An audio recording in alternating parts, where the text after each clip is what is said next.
戸川日本庭園研究室の戸川です。今回は移動式四つも焼きの解説をしたいと思います。竹やぶをきれいにしよう計画です。なかなかね、その天然の青竹または天然の竹垣は長持ちしないということで、一つは、持たせるために移動式を考案しました。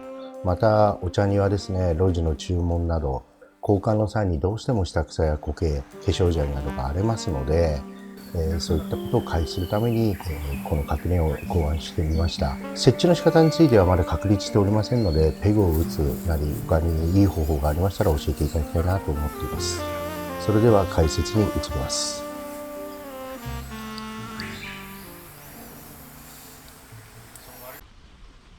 まずですね、柱の上下、これ抜き板ですね。これはコンパに切ったものなんですけども、上下止めまして、それでここにほぞ穴を開けて胴縁を差し込みます。四つも焼きのコーデブログの方で述べているんですが、その補足というような形ですね。どうやってほぞ穴を切るのかなとかわかんない方がいると思いますので、ご覧になってください。まずこれ胴縁を切ります。で、実際ですね、これアスファルトの上でやっておりますが、本来の意味から言うと下は養生した方がいいと思います。ブルーシートなりネットですね、寒冷車ですか、寒冷車を引いた方がいいと思います。これからほぞ穴を開けるところを説明します。で、胴縁はですね、元は元、末は末でうちは揃えています。本来、教科書をね、学校行った方は元末交互にするっていうことが定石となっていますが、私はやはりこれは元々末々で揃える方が綺麗に仕上がるんではないかなと思いまして、ずっとこの方法を使っています。で、今はもう便利ですね。ホルソーやいろんな道具があります。で、この道具を使えば簡単に掘れると思います。昔はもうね、それこそのみで削ったりいろんな方法をしておりましたが、今はもうホルソーで簡単にできます。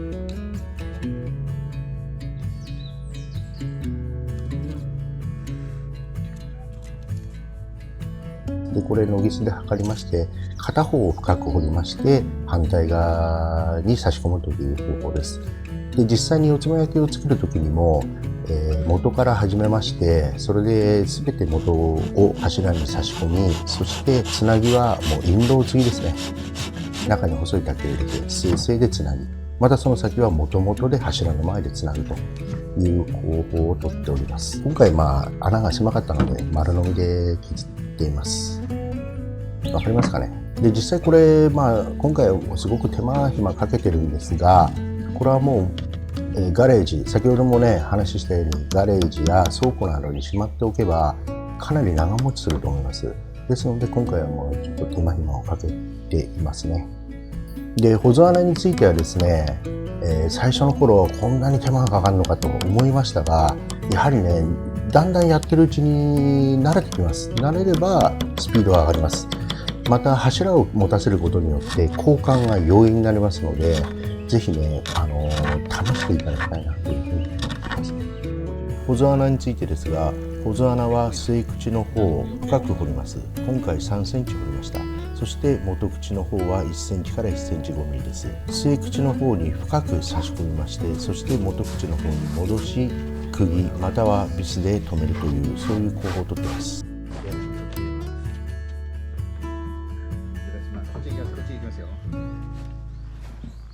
で、先ほどもお話ししたように路地の注文ですね。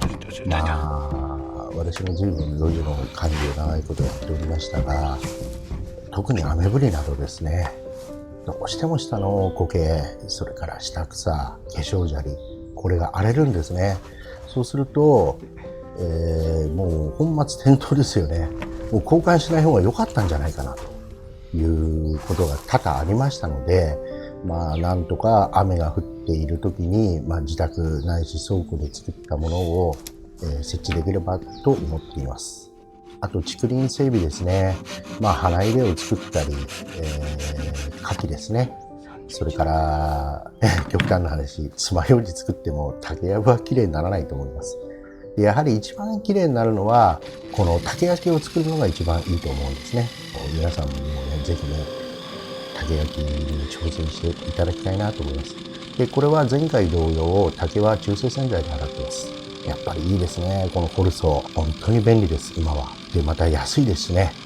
昔はね、高価な道具だなと思ってましたけども、こんなんするのかと思ってましたけども、今はもう本当にね、手頃に手に入ります。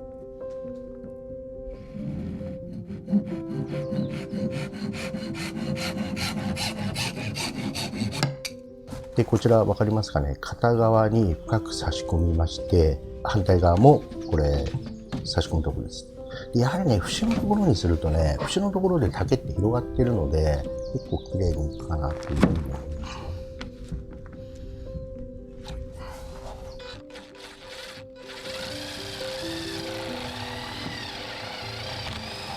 ね。で、片側ですね、これ、すべて元になるということは、元の方はやっぱり竹が太いので、末の方は細くなります。で、細い方から太い順に縦子を並べるとバランスよく綺麗にいくと思います。これがこの辺に来てくれないといけないからね。まあブログの方でね、たくさんの方に来ていただきまして、まあ一番そうですね、四つ目書きに関しては皆さんからの要望が多かったので、今回これを企画してみました。でこれはまたちょうどこの時買ったのかな、ホルソーですね。何百円で買えます、これ。びっくりしました。はい。で、こちらはね、中のものはまた別にドリルないしね、ノミで取らなければならないんですけど、もうびっくりでしたね。なんだか、700円だか800円で売ってましたんでね、ちょっと買ってみました。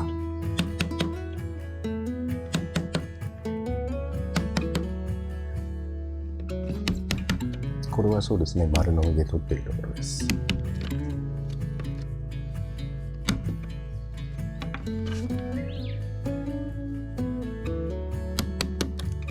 家計の作り方の方でもまあね、述べたんですが、とにかく数をこなせばね、腕は上がると思います。で、どうしてもやっぱり今ね、中身も出さなきゃいけないとか、どうしても簡単にやらなきゃいけないっていう考え方があるんですが、少しね、頭を柔らかくしていただいて、竹やぶをきれいにするっていう考え方であれば、材料はね、本当に贅沢に使えます。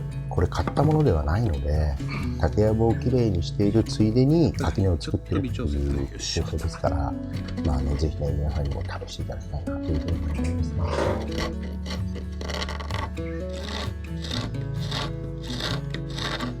でこれでまあ一応胴口が取り付けられました。3段です。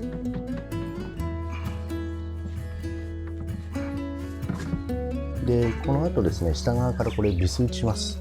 まあもう本当にビスがあるので、楽ですね。竹を割ることもなければ、失敗した時にですね、抜くこともあまりないので、この辺はね、ビスはおすすめだと思いますね。最初の頃はね、こんなもの使ってってよくね、こんなもの使うもんじゃないのって言われたんですけども、今はもうだいぶね、当たり前になってきたと思います。もう本当にね、一流の業者さんも皆さん使われてるので、ビスはおすすめですね。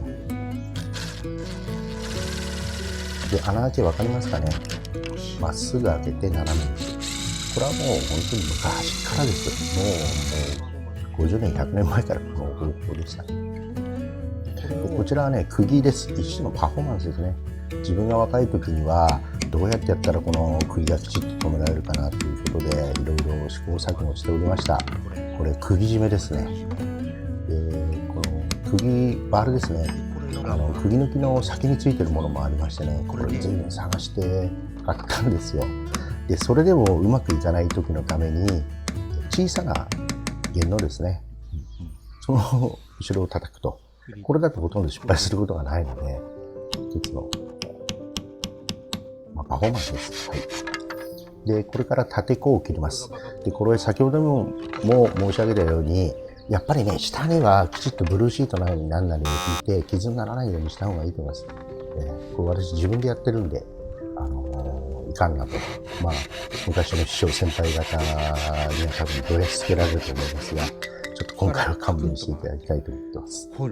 まあ師匠をはじめ先輩方厳しかったと思います。先端の部分でこちら縦子を切ってるんですけども、縦子はこれ必ずね竹はくの字に曲がっているところがあるんですよ。そのくの字にカクンと曲がっているところを一番上部に持ってきますと、どうしても歪んで見えるんですね。あんまりよく見えないんですね。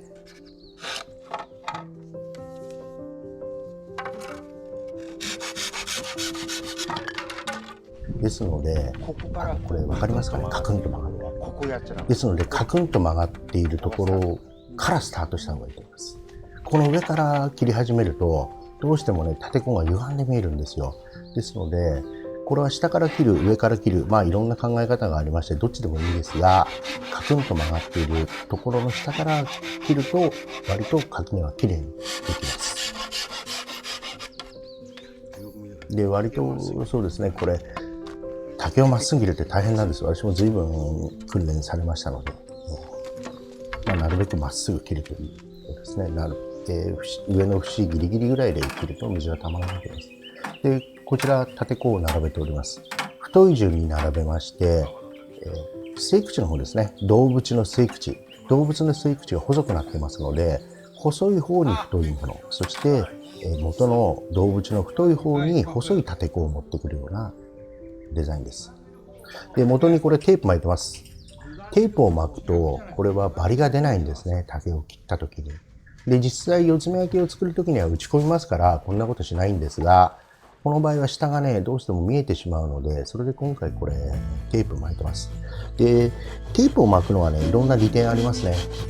しおり戸の端、既製品ですね、それを切る時やあとはさらしだけを切る時ですね、そういう時にはねテープ巻くといいと思います。で私の先輩でやっていた方がいたんですが、掛け木ですね、掛け木の穴を開ける時にも、まあ、透明なテープを貼ってそれで穴開けてる方とかいらっしゃいましたね。やっぱり皆さんいろいろ考えてるんだなと思いました。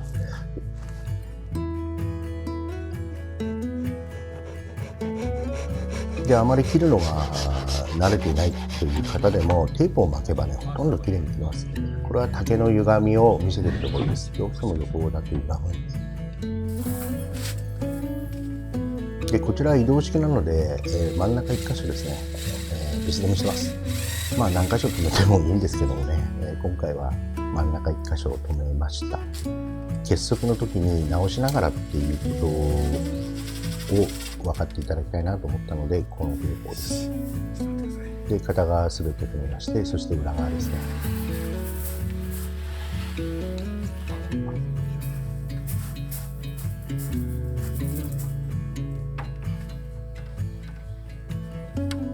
でこちらはまあ防剤塗ってます。竹はですね、まあ、サラダ油、あとはベビーオイルですね、そういったものを塗ってもかなり色が出ると思います。でこれはまあ防剤を塗っているところなんですけども、でこちらは結束です。一番下の段は裏2の字です。上から通してとっくりかけまして、そして結束している部分です。ある面これはパフォーマンスなんですが、まあ金額条約の項でも述べましたように、やはりね結束はスピードが重要だと思います。でこれ先輩方にいつも言われてました。もうお前遅いんだからハサミ持ったままやれと。でハサミをきちっと持ったままやれば少しでも早くできるからということでしたね。でとにかくまあ師匠先輩方本当に厳しかったんでそれに習ってます。で白菜はですね水に濡らすと伸びます。乾くと縮みます。そしてもう絶対に手袋はするの。どんな作業をしても手袋は素人がやるもんだとかね、そういうやっぱり厳しい教えがありましたけど、今はねいい手袋があるからやっても問題ないと思いますね。はい、あと白菜の濡らすことに関しましてもこれは私はね一概には言えないと思います。でやはりね白菜の濡らすと手が落ちないんですよ。どんなに洗っても。もう茶会の前とかねもうどうにもなんないんで、もう頭洗っても何してもできなかったんで、昔と今はやっぱりちょっと変わってきたんじゃないかなというふうに思いますね。ですから濡らす濡らさないに関しましては一概に言えないと思います。どちらでもいいかなというふうに思ってます。でこちらは、一番上部は裏十字です。はい。る程度そうですね、まあパフォーマンスですけどもね、きちっと練習すれば早く縛れるようにはなると思います。とにかく自宅でですね、まあ初心者の方や、まあ若いね、庭師を目指す方は毎日毎日こう家で練習していただければと思っています。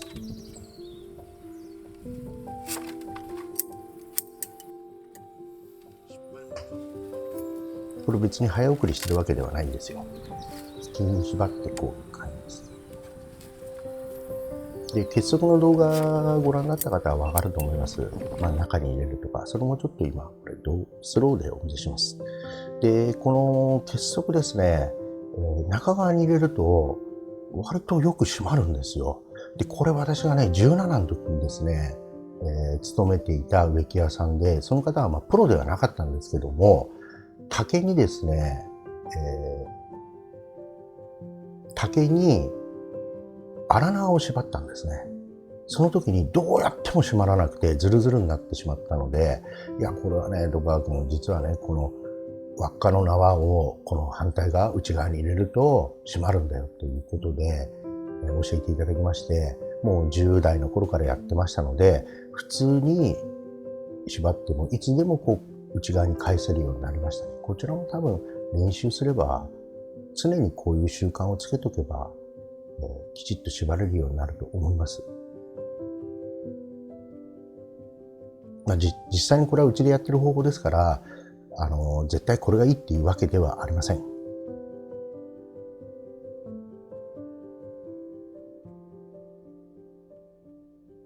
わかりますかね。でやはり先輩方ですね、腕のいい方、いい仕事のできる方はね、ものすごい手が早くて、かっこいいなと思いましてね。まあ家でこそこそやってましたね。こたつの足縛ったりしてね。でこちらは唐揚げです。裏側は貝鶴です。まあ貝鶴というのはね、狛江君ときなんかに使いますけども、貝鶴です。で表側はこれ四つ目唐揚げですね。四つ目唐揚げ。裏二の字と同じ工程で唐揚げていくという方法です。でやはりね、縦子、四つ目焼きの縦子はですね、上下には動きません。ところが左右には動くので、唐揚げはいい方法だと思いますね。でやはりね、一番上唐揚げてる方もいるんですよ。でやっぱり強度的に考えると一番合理的だなと私思いましたね。何箇所か昔見たことがあります。一番天井を唐揚げてるのですね。で自分はまあちょっとデザイン的に2段目がかっこいいかなと思っていますので、2段目唐揚げてます。はい。これは4つ目唐揚げですね。で裏側が貝鶴です。